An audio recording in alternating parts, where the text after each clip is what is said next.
Good morning, everyone. How are we all today? I hope you're all well. Sorry, Lorraine, thank you very much for the super chat. It most certainly will go to the baby banks. That's what this time of year is about. Take that down. Very good. Get a notification telling me I'm live. Anyway, good morning, everyone. Let's have a quick look and see who's in. We'll get Andy Scott Bryan, Mark Telfer, Jamie Dodger. Good morning, Reagan Elite. Jim Soar Alba, Aki's Mad, Jeanette Gilfillan, Hootsman, Rosalind Carrigan, Leipchin, you're feeling meh as usual. I'm feeling better the day I am. And Sarah's actually perked up a wee bit as well, which is good news. Morning, George Docherty. Hi, Rosie. Linda. Scott Haynes. Morning, John.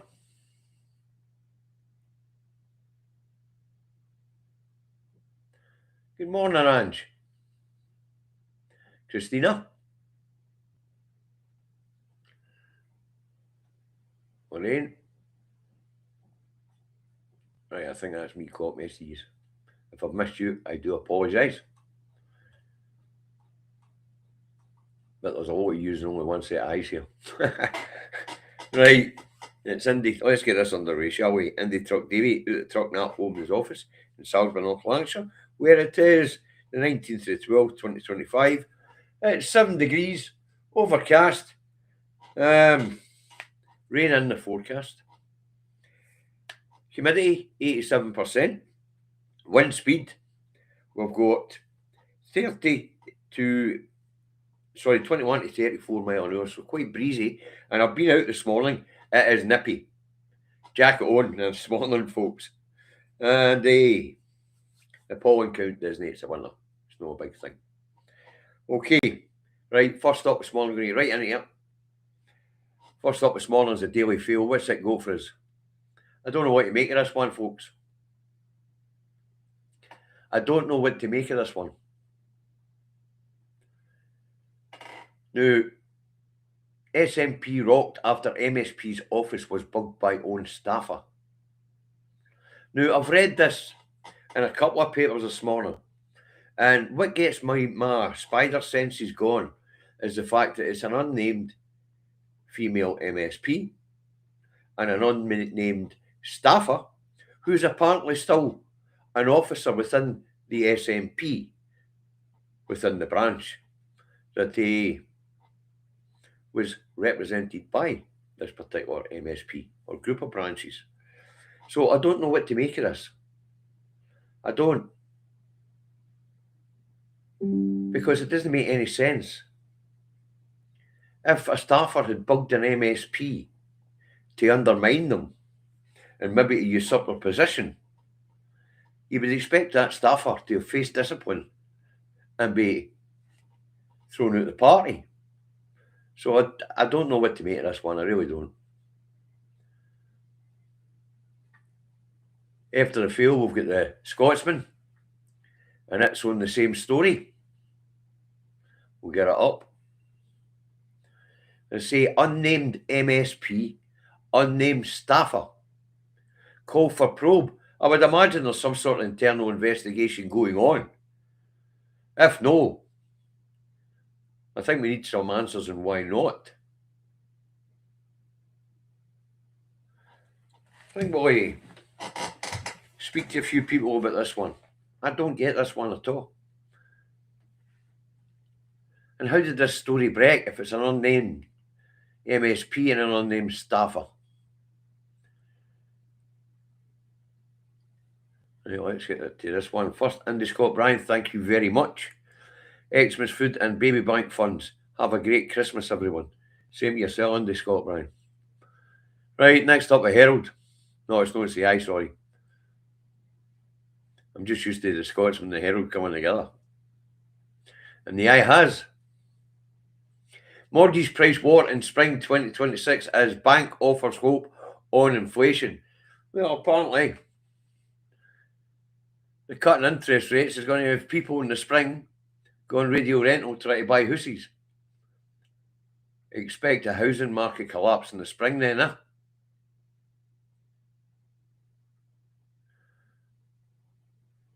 Now the Herald. What's the Herald go for this morning? Threat to life forced minister to quit top drugs role. Now, what's this all about?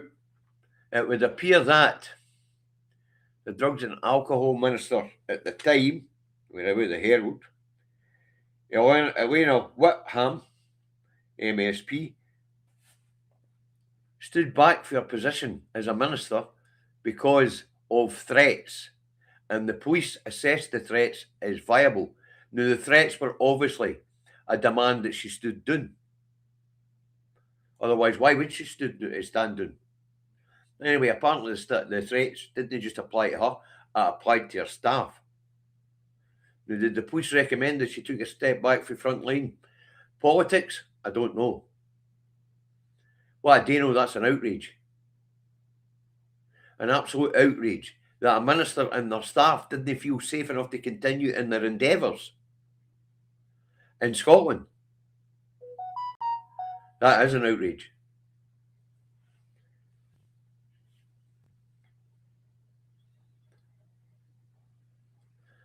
Next up's the Rancid. I don't put the Rancid up, as you know. And it tells us animal lovers' fury at breeder sleazy puppy farmer sold me dying dog.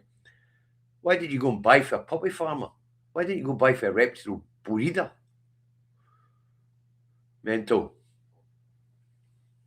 Right, next up, we're going to Ragby Express. What's it go this morning? Oh, it's that time of year where we get wall-to-wall coverage of the royal family, try to sell them to us as something positive in life. But that's not the story here. The story here we've got is be strong to face down Russia. Kemi Badenoch says only her Tories have the competence to deal with Putin's threat.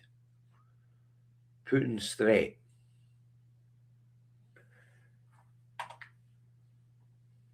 Is Putin really a threat? Well, we're no threat to him. Is he a threat to us? Well, it depends. It depends on what we do to an oil. If we do it by ourselves, he'll squat us. If it's part of a collective that is Europe, then he'll do pretty well nothing. Because we've more manpower, more muscle than what Russia has as a collective. Scotland or the UK as an individual state, Putin's a threat. Right, next up. Well, is next up. I think it's The Guardian. The Guardian.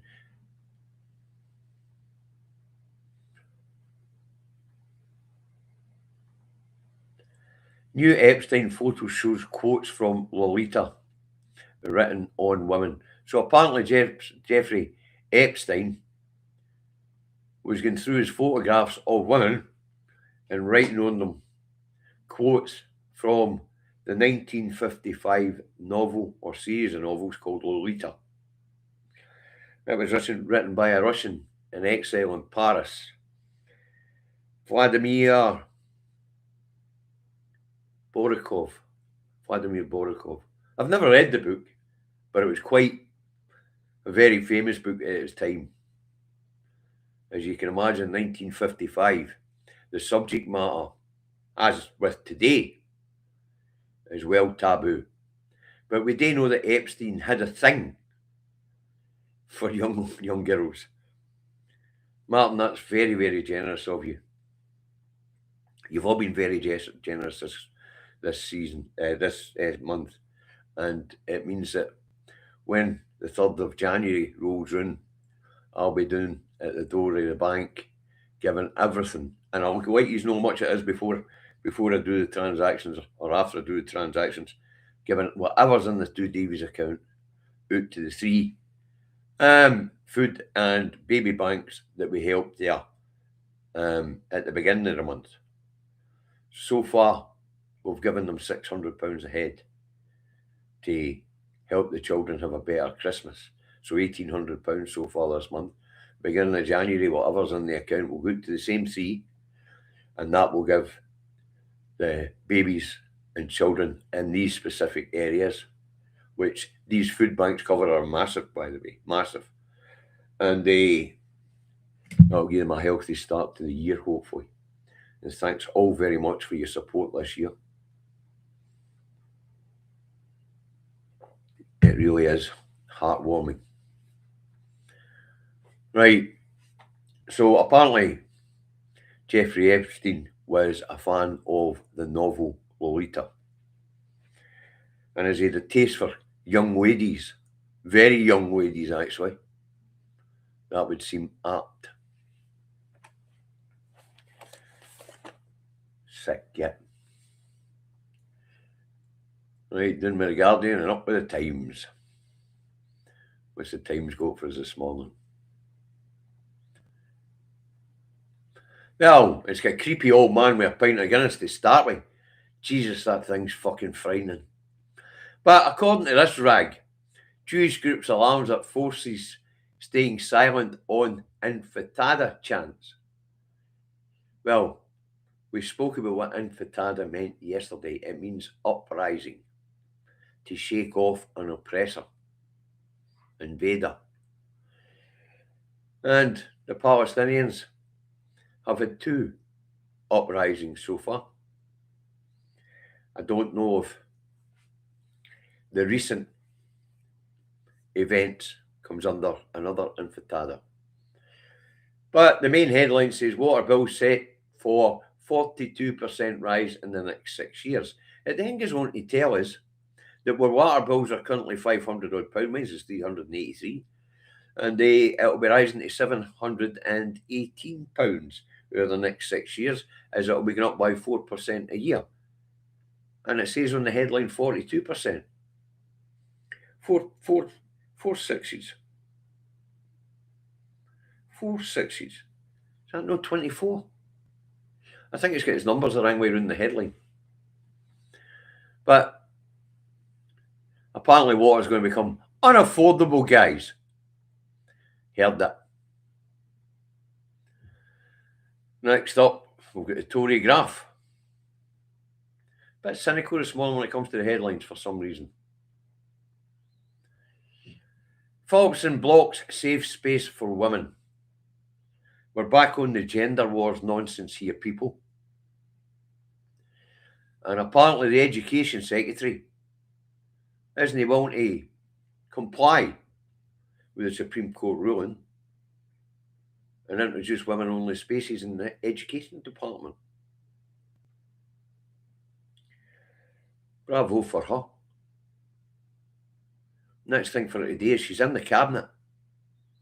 Get them round the table and tell them the Equalities Act 2000 needs to be re-fucking written. To be a fit piece of legislation that gives everybody equality.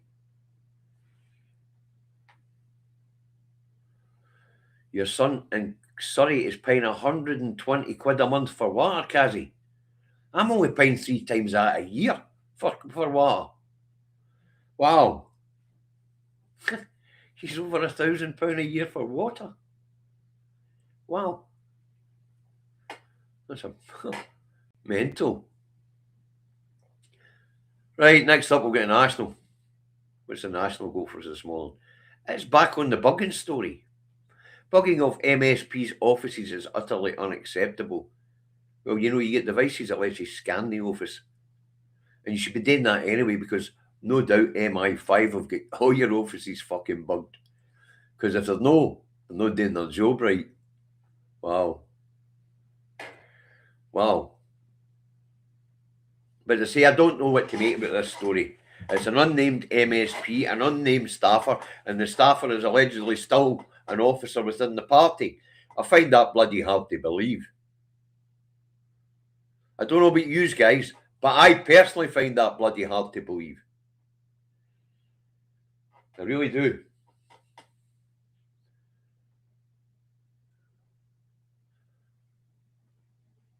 Right, next up we'll get the Metro.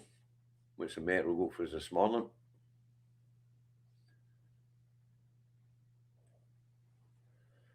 Stars back quest for safer world.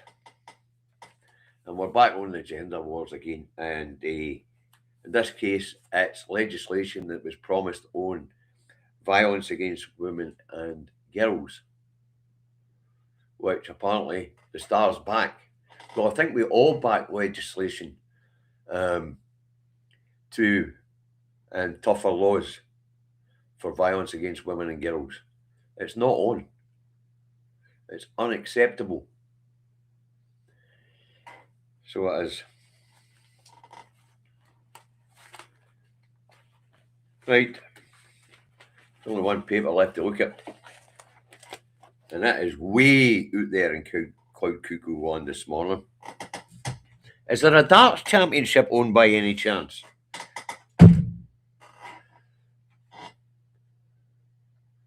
I don't watch television, so I wouldn't know if there's a darts championship on or no. According to this rag, it appears to be the case. So what's the Star got for us this morning? Rest, sting, peace. Darts ace kills Ali Pali's lucky wasp after it lands on his face.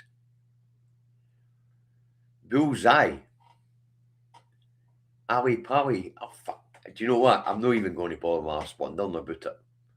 I'm just going to say that's way out there. I haven't got a Scooby who the guy in the picture is. I haven't got a Scooby who Ali Pali is.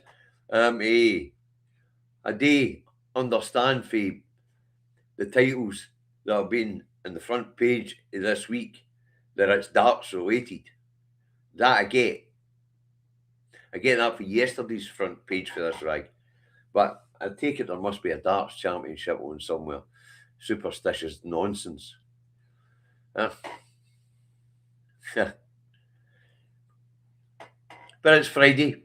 The silly season's about to kick off. I guess the darts is as good as anything to put on the front page of the Star. Prefer a boffin myself, but darts are day. Scottish darts player, Cameron Menzies, punched a table to bits and wasted his throwing horn live in air. Thank God I'm not watching the darts, Right, folks, as you know, this is it until the big day, Christmas Day. So, the Christmas Day show will go live from 12 p.m. till 4 p.m. and then we'll wrap it up at 4 because Daily Blase is doing a frolic on a Thursday frolic on Christmas Day. Okay, now everybody, it's going to be a hectic couple of days in the run up to Christmas. Try not to get too stressed. Say and I have got a lot to get done over the next few days. All the Christmas shopping, to be fair. So, we're going to be guy busy. And I've got a few pieces to camera today tomorrow and recordings today. Always surprises me when people get in touch with me and say, can I make a wee Christmas message for their parent who watches the programme. That's quite sweet. That's been going on for a few years now. And then I've got a couple of bits to camera today for a couple of other YouTubers. And on top of all that, Sarah will be battering around this house gone mental. Telling me that this needs done and that needs done, the next thing needs done, while achieving absolutely nothing. You know the script happens every year. So that's the way it is. Now I'm going to go and help Thomas MacArthur with something he wants to do for Christmas. So Thomas, put the kettle on about 12 o'clock. I'll be there. Now I mean this, folks. I'll wish all of you who won't be there on Christmas Day in the live a very Merry Christmas just now. And I hope it goes really well. I hope you have a fantastic day. And I hope you bask in the love of your friends and family. And have a wonderful time. Thank you, Scott. Thank you. And I hope Santa's good to you all. or whatever it is you believe in is good to you all. But for those who are less fortunate on Christmas Day, we'll bear a thought for them as well. The ones that will be showing up with the food kitchens in Glasgow and things like that. The homeless. It's always a time to reflect on their situation and the feelings of society that has them in that position in the first place. Right, so Merry Christmas, everyone, when it comes, if you're not at the Christmas Live. And if you're on the Christmas Live watching, there will be a link put up on the description below the video that will bring you into the green room if you want to say Merry Christmas to people. I can get 6 people in the green room at a time, so don't be shy. Pop in and say Merry Christmas to everybody. All right.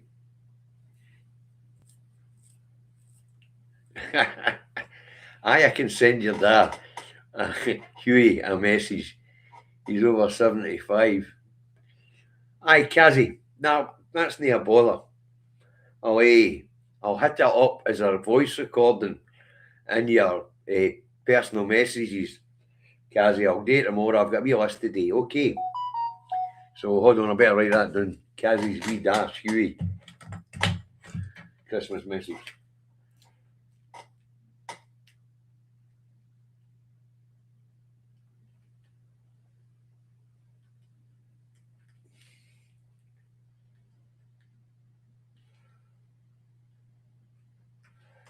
Hey, bother, Kaz, get that done for you. And happy birthday, Hugh. Right, that's it for the day. That's it to Christmas Day. Use a lot look after yourselves. As I say, Kaz, I'll drop a wee message into your private message box tomorrow when I'm doing the rest of them. Okay, bye for now, folks.